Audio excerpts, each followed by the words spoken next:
Lisa.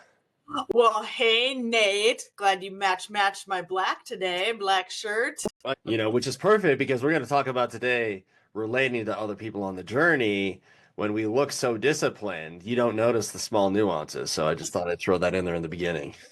I don't know if that totally is right, It but didn't work out, but I tried it. So, all right.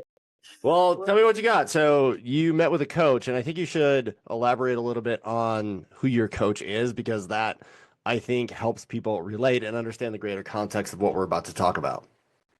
Yeah, for sure. So I have an awesome Legionnaire coach through First Form that helps me with a lot of my fitness and nutrition goals, but also how to better communicate the journey that I'm on so that others can learn, be motivated and inspired by, having visibility to things I'm working on and things I'm doing. So what's worked, what hasn't. And our conversation yesterday was on relatability because I made a comment about the fact that sometimes I feel like I come off unrelatable, believe it or not, that because I've been working out and doing things from a fitness standpoint for so long, there's an element of people that are starting their own fitness journey that say, I can't relate to that because that person never misses. They're so disciplined. They always yada, yada, yada, whatever insert thing that someone is thinking. And my coach's feedback was really the importance of reflecting on my own personal fitness journey. She said, you weren't always super disciplined. Weren't always, in the shape that you're at right now. So while you're trying to share your journey, it's important to remember to reflect back on the struggles that you faced at the beginning and at various challenge points along the way, because that's what people need to hear. How did you overcome that? It's great to show the shiny object now. Oh my gosh, you work out 6 times a day or 6 times a day, 6 times a week. Wow. Somebody's got some time on their hands. But I thought that was really important, and it's also relevant to the personal development journey, because I know I look at people we admire and look up to, and I'm like, they never miss. Like, how could I ever get to be that good? And they seem unreliable. So I think for our listeners and for you and I, maybe just sharing a couple steps back, like what did it look like for real when we were starting, and what did we use tactically to get to where we are? Yeah. Yeah, this is a great topic, and I think we're gonna have to squeeze a lot of information into a short video here, but I think we should pick this up again, maybe longer form, because there is so much packed into this. I mean, there is accountability, there's discipline, there's physicality of it, there's a mental shift, and I think, and I was ironically having a conversation with a friend about this yesterday.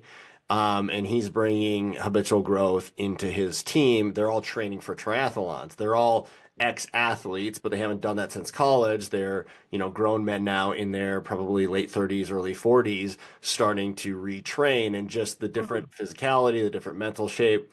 Now, that's one type of person. There's also people that just have to get completely broken.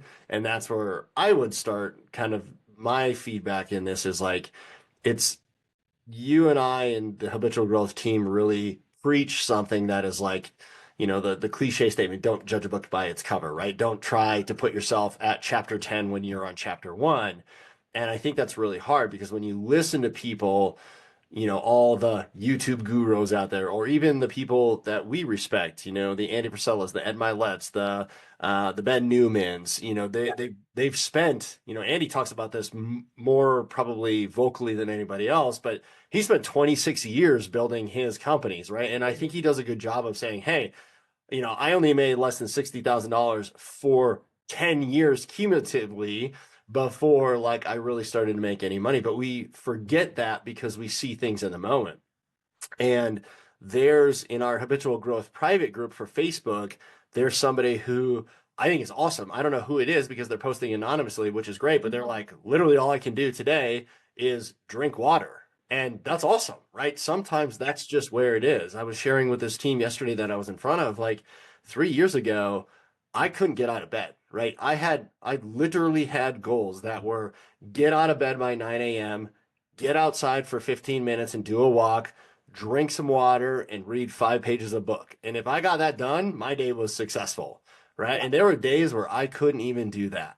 And, I'm a very different person now over the last 3 years because of that, but it is because of the process that we built into habitual growth. Like we came at it from different ways, but we ultimately have a process where it is those micro steps, right? You meet the person where they're at. There is no right or wrong, but you just have to start. And that's the tricky part. That's the barrier for a lot of people.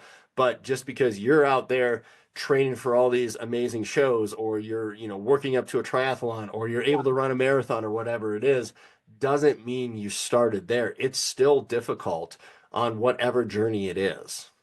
Yeah, absolutely. So maybe just if you wouldn't mind elaborating, because I know, you started and similar, I've started things where it's just these really small actions. And for me, it was getting to a place of I have to make a change or else. Mm. Like there has been something, and not necessarily saying you've hit complete rock bottom, but there is something that has occurred or you now perceive in your own life that warrants drastic change of habits, behaviors, actions, whatever it might be. How do you keep that momentum? Because a lot of people will feel that, and I think we see that around the end of the year, New Year's resolutions. Okay, I want to make a change. I feel like I need to make a change, and then people fall off. So how do you keep that momentum going when you're just getting started, knowing you've got so far to go? But you really can only focus on these small things for a consistent period of time. What would you tell people? So I think this is a tough question because it is very personal. I think for me, um, one, I know from experience that there is no such thing as rock bottom because every basement has a trap door and every trap door has a tunnel leading somewhere deeper. And people that have been through addiction have faced that and they will tell you that 100%. Like there is no down, right? Um, there now outside of that, like thinking about the positive, I really hope people, and this is why it's so important, I hope people don't have to hit a rock bottom or feel terrible to make a change in their life. And I think most people understand this intrinsically of, hey, I can be better. I should be better.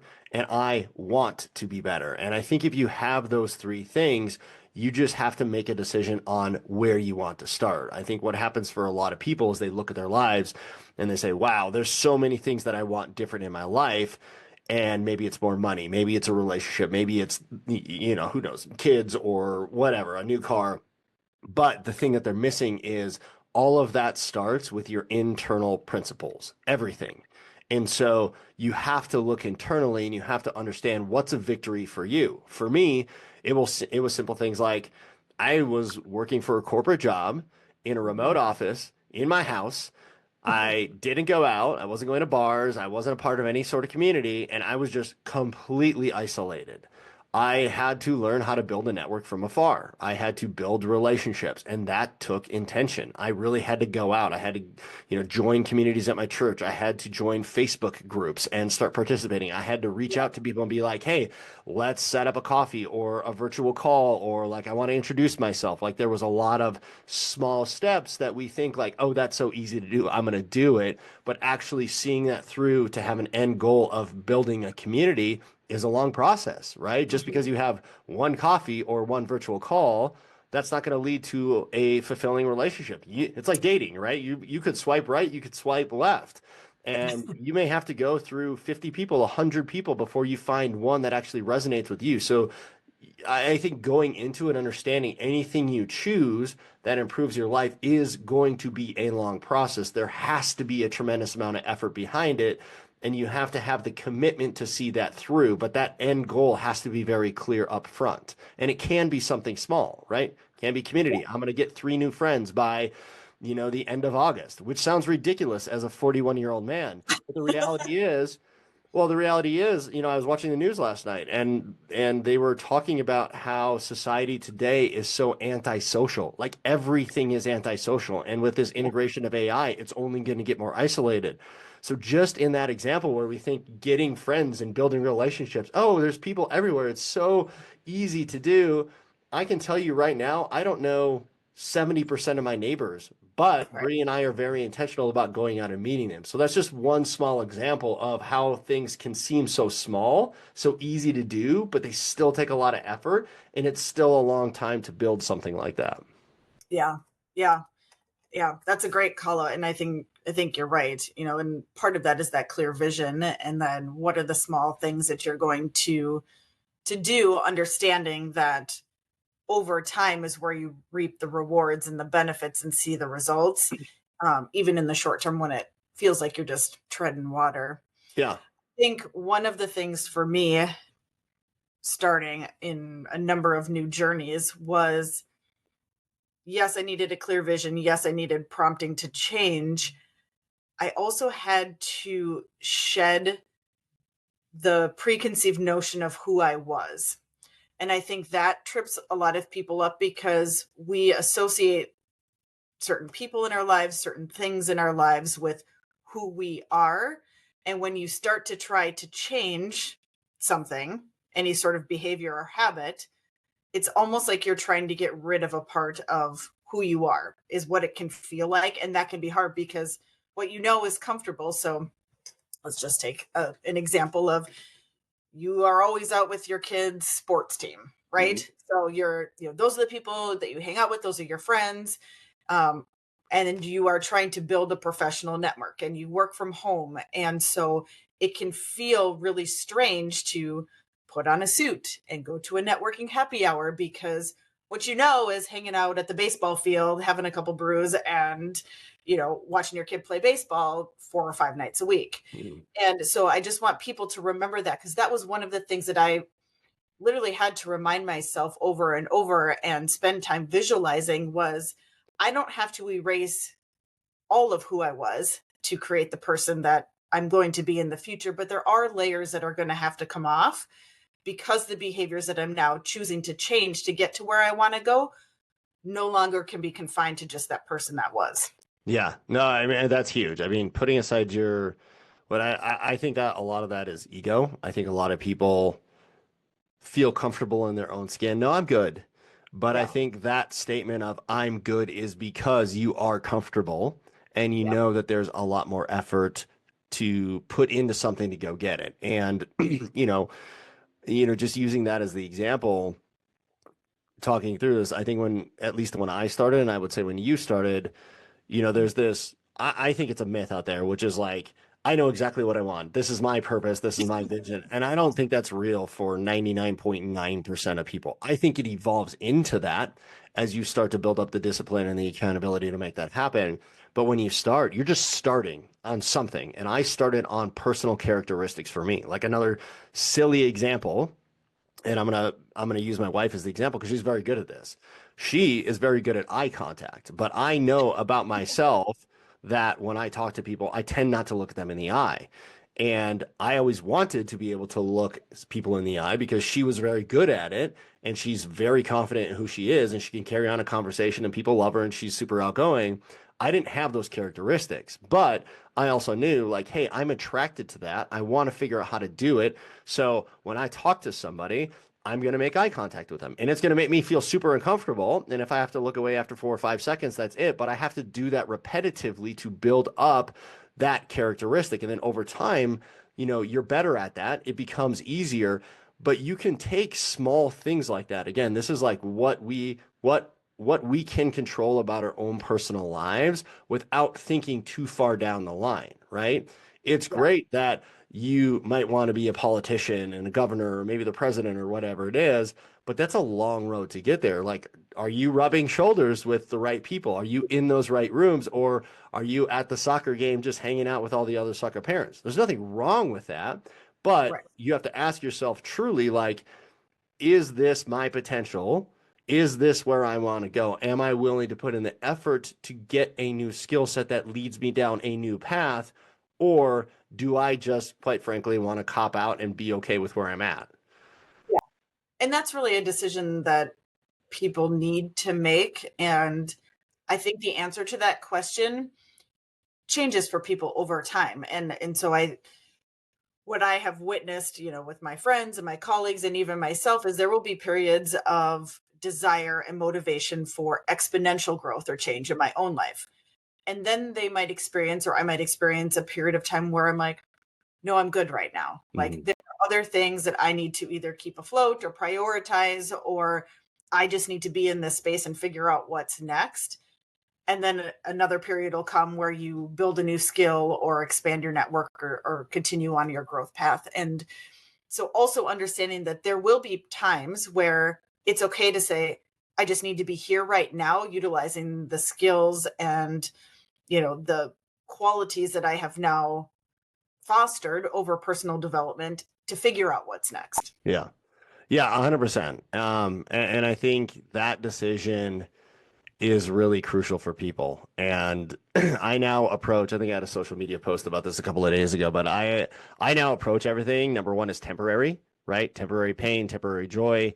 But when I go into anything, it's, hey, we're focusing on sales, right? As an example, right? It's Yeah. not going to be, we're going to do this one post and everybody's going to come, right? What they It's a, yeah, it's a huge process. There's a lot of details behind the scene. That's no different from any personal characteristic that you are trying to build or any new skill set. It's always hardest in the beginning because you're trying to do something new. You're creating neural pathways. You're trying to build accountability and responsibility around that and be disciplined, which means consistency over time. And three, even before those take hold, there's just a tremendous amount of effort to steer yourself in that new direction. And so everything is hardest in the beginning. And I think that precludes a lot of people from one, taking the action, but two, even thinking about what they could become, their current state versus where they want to go in life or what they want to be, because they know that there is so much effort in the beginning. Yeah, the only asterisk I would put with that is, yes, I agree. It's almost like the hill you climb to start is a big one. I don't know that the work ever stops being hard. You might have periods of motivation or inspiration where it feels a little easier. If you take our social media posting example, like when we get a screenshot and it's like, your growth has, increased X amount, I'm like, yeah, it's working. It still doesn't change the fact that I hate doing the post and I have to continue to do it. Yeah. That just feels easier because there's an external result that's validating the work. And then you'll go through periods where you don't have that and you feel less inspired and motivated. Yeah. And the work then feels harder. So I just want people to realize that there will always be this base level of hard, but you'll get periods of motivation because you'll start to see glimmers of results that come in and out. No, 100%. And that's the name of the game. And that happens no matter what you're working on. Again, for a business, for your professional life, for a relationship, for internal growth, right? I cold plunge, a couple of times a week. That water doesn't get any warmer, right? It's still cold. The time is still 5+ minutes. It's still miserable. Yeah. But, I've used this analogy before from Alex Hormozy, which I really like, which is, when you start, you're fighting dragons, right? You're fighting the dragons, but you're using a stick because that's all you have. Yeah. And when you're a little bit further down the line, you're still fighting the dragons. The dragons aren't any bigger, but maybe you have like one or two people with you. Maybe you have a sword and a shield, right? It makes things a little bit easier. So when you're talking about things like training like with your coach as an example, Yeah. right? When you started this, you didn't have a coach. Your nutrition wasn't dialed in. You Yeah. had to kind of figure it out. It was a lot of work to pick up the right groceries. Maybe it was a little bit more expensive. You had to dial in your discipline. You had to use the Habitual Growth app to make sure that you were consistent. But then when you do that, now when it's like, okay, now I ran a marathon, now I'm going to do a triathlon or whatever it is. It's not that the triathlon is easy, but you have dialed in your discipline. You know who you can turn to. You've got your nutrition at least to a point where maybe it's not perfect, but it's 80% of the way there. So you've learned the tools and the skill sets to support you in this new fight, moving up this new hill. It's not that the hill's any easier. It's just that you've learned to condition yourself what you need to do to achieve your results as quickly as possible. And that I think is the motivating part. Yeah. Yeah. Yep. Absolutely. I think you're 100% right there. So, in conclusion, for people that are starting out and maybe look at the two of us or other members of the habitual growth community, because we've got a lot of people that have been doing work for a long time in the personal development space. People came from various points in their journeys, and we are here to be a community. So even if someone looks super disciplined from the outside, know that they are willing to share what's worked for them, what they've been challenged with, and how to get started. And the first step is climbing that hill to start, and then from there building in that consistent action, knowing that the motivation and inspiration will come and go, but ultimately the results will come. Yeah, no, absolutely. Well said. Hope this was helpful for people. And two quick things. If you're watching this, one, we have a school community with free educational services and communities. You can jump on in, you can get support like this anytime. And secondly, if you haven't done it already and you're looking to start out, there is nothing else like the Habitual Growth app for you to be able to start making some progress and track your consistency. And we use this in our Facebook group and our school community to really support the actions you're trying to take. So it's a lot of people that are on different chapters of their journey, and most people have already been there before. So just start, join us where you can, and we wish you the best of luck. That's right. All Thanks, right. Dave. Bye.